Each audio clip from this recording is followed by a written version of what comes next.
Hey everyone, and welcome back to Above the Tree Line. We are here with ACF Senior Pastor Will Davis Jr. Hi. But Hi, also friends. our special More guest, importantly, ACF Pastoral Cares Lead, Cheryl Carr. Hi. So our Cares ministry here at ACF, there's been, it seems like kind of an uptick and a need for a ministry to just care for people and grieve with people. We were talking about this before the podcast. It seems like this is just a heavier period that we've ever lived in before. Like, I feel like I've gone to more funerals than I've ever gone to before. I'm in more praying for miracle circles than I've ever been in before. Is this kind of a thing that's just, it's more widespread now?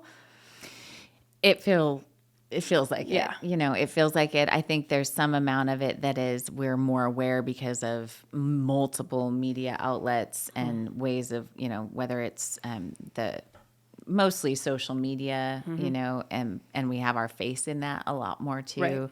So, but yes, I would say since COVID specifically, there's just so much more division, so much more heaviness that is just kind of with us right now. Yeah. But also how much is being like we're taking in at all the time. I think that's a big part of it too. So it's both.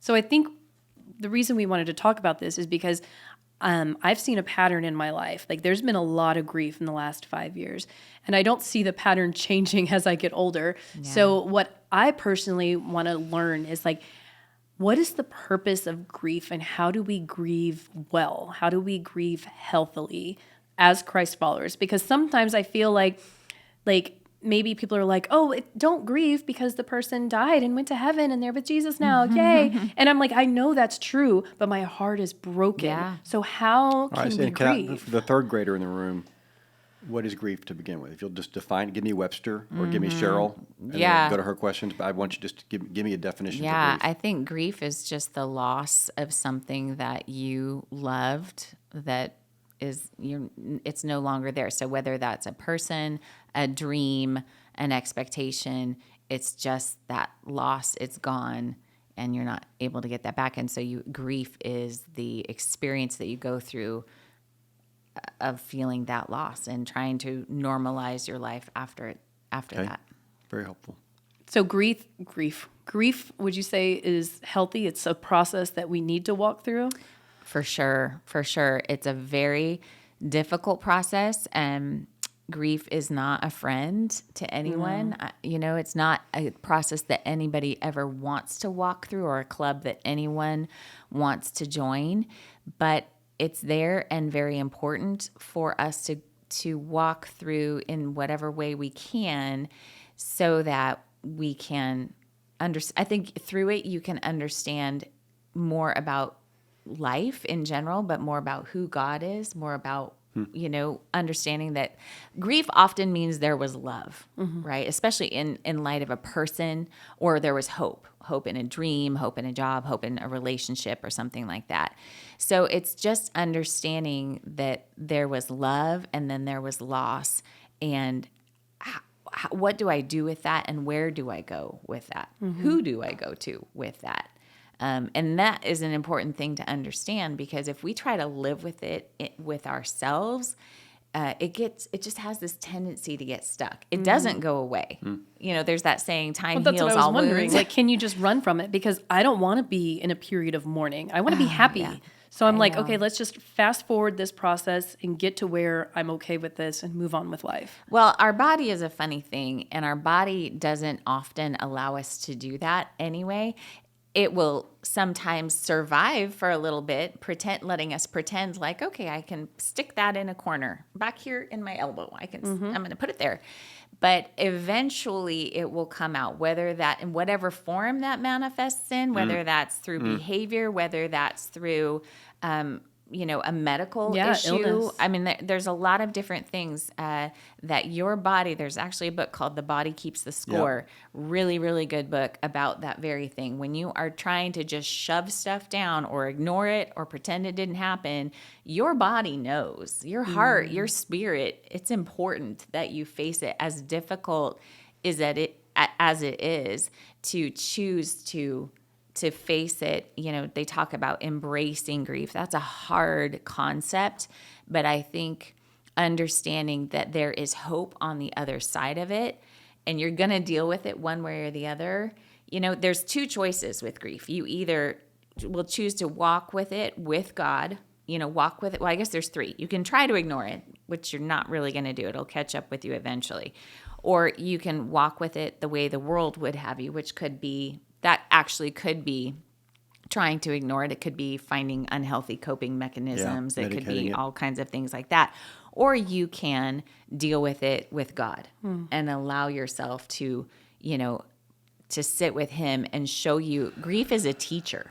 It really is. It's a teacher about love, about loss, about priorities, about all kinds of things, about, there's just all kinds of things. Grief wants to teach us. There are lessons we may feel like we don't want to learn, right, but that's what it wants to do. Right. So somehow figuring out how to sit and open your hands to it, that's hard, but it's important. And you're talking about these two paths, and I can't help but think, like, full disclosure, there's a lot of people, actually a handful in my family, who have, after extreme loss, have taken their own lives because they're like, I just can't deal with it. Mm-hmm. Alcohol usually comes first. Like, let me just numb myself to this alcohol, drugs, and then ultimately I can't live with it. I'm going to take my own life. Yeah. And that's not a healthy way to handle grief, but sometimes it just feels so overwhelming that I can't even live with this. So the other path that you're talking about, embracing grief, letting it be your teacher, how the heck do we do that? Oh, man. I think, so the first thing that comes to mind is in the book of Psalms, right? There's these Psalms of lament, these Psalms where David comes and just lets it all go. God is not afraid of what you're feeling. God's not afraid of your anger, whether it's at him or somebody else. God wants to hear, he knows it anyway, right? He knows it anyway. Right. So he wants us to come to him, even if it's like, God, what are you doing? Right. Mm-hmm. I'm so mad. You know, all of the things, all of the questions. And because it's at that place that he has the opportunity to show us more about what that looks like, to walk with us, to be our comforter in that place. You know, it's not an easy thing to do, but it's a really important thing to do. It's also as important to not isolate yourself, let other people into that space. And that can be difficult for the griever. It can be difficult for the person that is trying to support. We don't do that well. Because people are uncomfortable with the grieving. Mm-hmm. Yeah, people are very uncomfortable. I've heard some sad stories about folks who, you know, maybe they lost a spouse or a child or whatever, and they went back to work. They finally got, you know, the courage to go back to work, and people didn't say anything at all. Yeah. I mean, I cannot imagine how devastating like that is. Like, you want to talk about kicked while you're down. Right. And it's not that people had ill intentions. It's probably that they were afraid of it. Yeah, and they didn't want to hurt the person. Like, I don't want to bring up this terrible memory. I'm going to be respectful by not mentioning it at all. Yeah. But acknowledging the grief is the most important thing that you can do for somebody who is grieving. And I think where we get uncomfortable is when we feel like we have to make it better, or we're supposed to do something, and really there's nothing you can do. Right. There's no response to something like that. The best response is just trying to connect, trying to let people know that I'm here if you want to talk, or filling practical needs for that person, just allowing them to know that you are behind them, helping hold their arms up. They are not walking through this alone. That is really important for us to do as a community around people who are grieving. And sometimes just because somebody looks like they're handling it okay, that doesn't mean, you know, we have this tendency to be like, oh, they look like they're good. So I think that continual just check-in with folks too is really important, you know, and so especially on holidays, especially on birthdays or the death date anniversary, those kinds of things can be really helpful. And this is true whether it was a job or a dream or a relationship that ended as well. It doesn't have to just be the death of a loved one. This is kind of true. All right, so put some context. As a guy, I want to know how long this is going to take and what it's going to cost me. Okay. So on the big, like the loss of a loved one, or the loss of a child, something. I got a friend who does affair recovery, and he says when the affair gets shared with the other spouse, you can expect 2 years of chaos. Yeah. 24 months of anything can happen emotionally. What's a typical, if you're doing the good work, if you're trying to grieve well, what's a typical timeline? I'm asking people to give themselves patience here. Is it a year, Cheryl? Is it 2 years? I mean, if I lose a spouse or I lose a child, what can I expect my world to look like in the coming months and years? Yeah. I wish I could tell you. It's very different. That's the one thing about grief. It's just like this. It's like this smoke that comes in, and sometimes it's really, really thick, and you can't see anything. And that is more typical in the very beginning of somebody who's had a loss. It's like it's so thick, it's overwhelming. They can't see in front of them. They can't think. They're just all consumed by it, right? For some people, that goes on for a lot longer time, or for some people, it kind of comes and goes, and there's no timeline. And there's triggers for on that grief. smoke, obviously. Totally, there's triggers for that. Some you expect, like a holiday, a birthday. Some are things like you walk into a store, you're not thinking, you're having a good day, and you hear a song that was a song, or you see a car that or whatever. I mean, it's so, that's why they call it a grief ambush, because there was no way you could have been prepared for it. It was just something that happened, and those happen a lot. But hopefully over time, those happen less and less. That fog gets less thick as time goes on, and you are able to begin adjusting to kind of your new life. But what that looks like totally varies from person to person. There's also external grievers. There's internal grievers. You'll see it written all over somebody's face. Another person is just totally suffering inside, but they don't show it. So that's why talking with somebody and finding out really how are they doing is really important to try to meet them in that space. But as far as expectations, grief is a wild So one. be patient. Be really patient. Be patient. Be kind in following up. I think I've said this before. I think for a year, just following up with a person, depending on what your relationship is and depending on how close you are with that person. But I think for a good year, for most people, grief is there and kind of a constant in their lives. And then you can always have the communication with them about, is this too much for you? Does this make it harder for you? Right. Please do have those, because they are probably more than happy to tell you. They would rather that than you just assume, and make decisions based off of your assumption, So it's difficult because you can't always read it, and you want to, but you really just have to get in and ask the question, and you have to allow grief to run its course, to do its process. And oftentimes that's hard to do alone. Yeah. That's hard to do alone. So that kind of brings up my next question. So in the last year, ACF has become involved in Grief Share, largely in part to you. So what is the purpose of this program, and how does it help people? Yeah, Grief Share is a great program. It's been around 25 years. I think it's international. The purpose of it is to help people, give people a place to process their grief. And, sometimes you enter in a counselor outside too, and that's great. What I love about Grief Share is that it's basically free. It's for our group, it's $20 for the whole 13 weeks.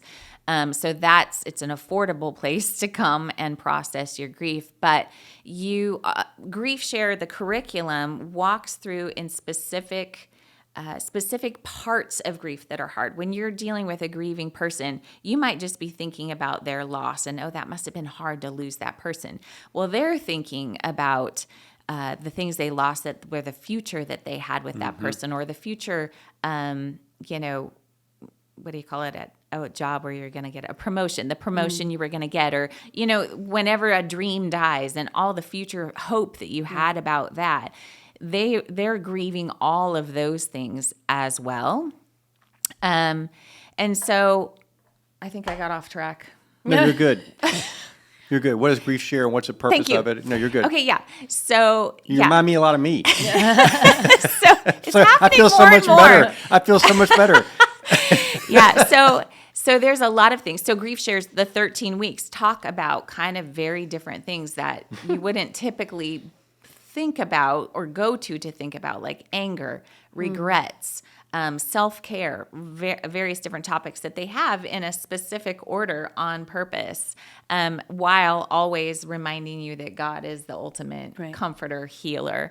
But it's also, so the curriculum is great, but it's also the community. And this is something that when we first did it, really surprised me. I guess I just wasn't expecting it. And I loved it, as difficult as it was to see these folks all coming because they're hurting. There was a community that was so sweet because of the vulnerability that people were coming with, because of the way they shared, and they knew they were safe to share, because though somebody might have had a different kind of a loss, they understood what it meant to lose someone, and they weren't being judged about it. They weren't being told to get over it. It was a very safe space. And so after night one of that first semester, people were hugging, and I was like, whoa, Wow. this is as important, because I just know when I lost my dad, my sister and I grieved very differently. And that was difficult. Yeah. And we couldn't support each other because we were in our own, lane of however that needed to work for us. Grief Share offers a safe space for people to come and just be who they are, however they're dealing with grief, without feeling bad that they weren't feeling about it the same way as their sibling or whatever. Yeah. So it's just a unique, I think it's a really great way to help people process grief. And it's not about moving on. You're forever changed. When you lose somebody, you're forever changed. But it is about understanding how you move forward and honoring that person as you do that. It reminds me of the funeral we did at ACF last year, where there was a mother grieving the loss of her son, and you got to introduce her at church to another woman who had buried her son the previous year. Yeah. And they were in different stages of their grief, but nobody knows that grief. Like they understand each other. They met and hugged immediately. I said, you'll have something in common. Yeah. And that's all it took. And that was like sacred ground, right? They both knew. So I'm going to get personal for a second. Mm-hmm. Your dad died in a year ago. Summer? It's been a year? February. So you're a year in. How's that going? Well, because you said when my dad died, it just happened. It feels like it just happened. It does feel like it just happened. I mean, for me, it's going. It's very interesting. I understand this whole grief ambush thing. Like there'll be times, and my dad was 85. He was a believer. He had been suffering with cancer for a long time. So the Lord taking him home was equally a celebration as it was, but you're never ready for it. You're never like, once they're gone, it's so, I mean, I walk around my house all the time and I'll be like, I miss you, Dad. Yeah. Mm-hmm. I miss you, Dad. Mm-hmm. There's things I want to share with him about, my daughter just had her first baby and he's not here. That's a hard thing for our family to be like. So it's hard, but I am grateful that I have hope, the hope of where he is, that he's healthy, that he's well, that I will see him again. But it is an interesting process. And my sister and my nieces and my kids, we all are doing it differently, in our own way. So giving each other room to try to do that however they need to do it too. So is that like, do you feel like if someone's sick and and the doctors have given you the prognosis, can you start grieving before they pass? Yeah, for sure. A lot of people who are in caretaking roles, they're grieving for a long time, and not even necessarily grieving the loss of that person. That's there too. They're grieving a lot of different things. So you can definitely begin that grieving process beforehand. And that brings up a good point of sometimes people can feel guilty because there was a relief. Right. Oh, yeah. Because they watched so much suffering and they themselves were caretaking to a level that was beyond them. And there can be this relief. And they also have sadness but then there's that weird guilt, right. that comes in. Yeah. And it's like, that's okay. No feeling is off limits in grief. There's this great illustration of, it's kind of like a ball of yarn, this huge ball of yarn, and there's all these different strings, and each string has a different feeling attached to it, like sadness, resentment, anger, whatever, fear. And there's probably 50 different feelings on this ball of yarn. And that's supposed to be an illustration of your brain. Like when you first are experiencing grief, whether it's the diagnosis or the death or both, there's kind of all these feelings going on, and we can feel crazy. You can feel crazy. It's not crazy. It's actually just our process. It's a part of the process. So yeah. It's We're actually out of time, but this is such an important topic. I do want to ask one other question that I feel like is more relevant to some of the stuff I'm walking through right now.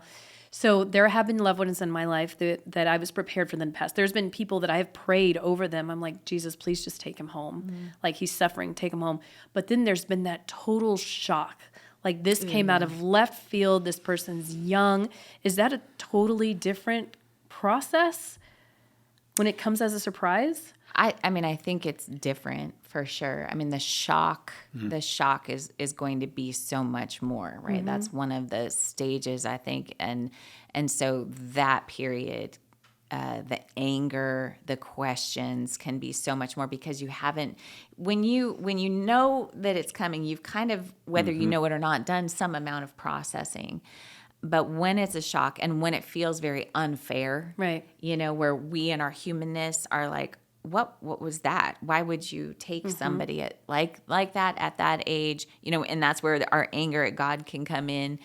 That is different. The process is still the same, right? Learning to lament, learning to take it to God, and then eventually trying to move forward with this like loss in your hand. You're never okay, especially with something like that, I would say. Well, yeah, and that's like the one opportunity is, you're suffering and Jesus is right there alongside of you. Like, he has suffered also, so you can press into him. But then I feel like on the total other side, like you said, you're like, this is unfair. I'm mad now, and I'm not trusting you anymore. So, how do you get from that point of not trusting God and not wanting anything to do with him to having him back in your life? Yeah, and the answer is leaning in. And that's so hard, getting to a point of leaning into him.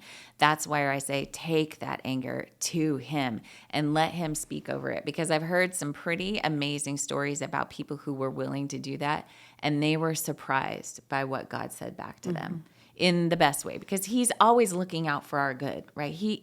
If our hearts are broken, you can guarantee his probably is too, but he also has wisdom and perspective that we don't have, that he can offer us that. And he's never going to be like, oh, hurry. It's never going to be that. It's always going to be love. It's always going to be filled with hope.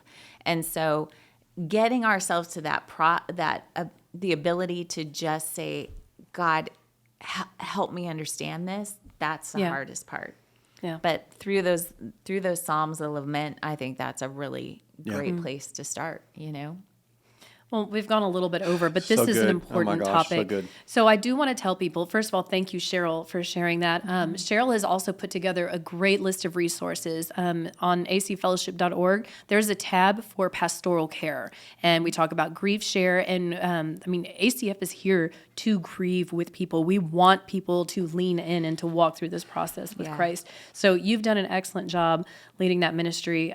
If you guys do have additional questions, I invite you to send them to us at acfellowship.org/podcast. Or if you just need help walking through the grieving process, please contact us. Go to that pastoral care page, because ultimately we're here for you guys, and that's why we want to talk about this. Yep. Cheryl, thank you. Yeah, thank Well you. done. Thank you. All right, guys. We will see you next week.